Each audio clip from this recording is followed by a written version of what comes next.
Hello, today we will learn about the phrase be cut out for something.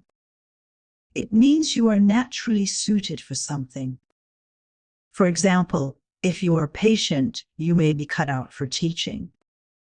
We use it to talk about jobs, hobbies, or roles. The structure is simple, subject to be cut out for a noun or verb ending in ing. For example, she is cut out for leadership. We never separate cut out in the phrase. You can also say, he is not cut out for this job.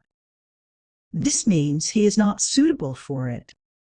Remember, after for, use a noun or verb ing. For example, cut out for dancing, not cut out for dance. Try using it in your sentences. For example, are you cut out for sports? Or, I am not cut out for office work. It's a useful phrase to describe natural ability. You can also compare it with be suited for. Be cut out for focuses more on natural talent. Thanks for watching. Practice this phrase today.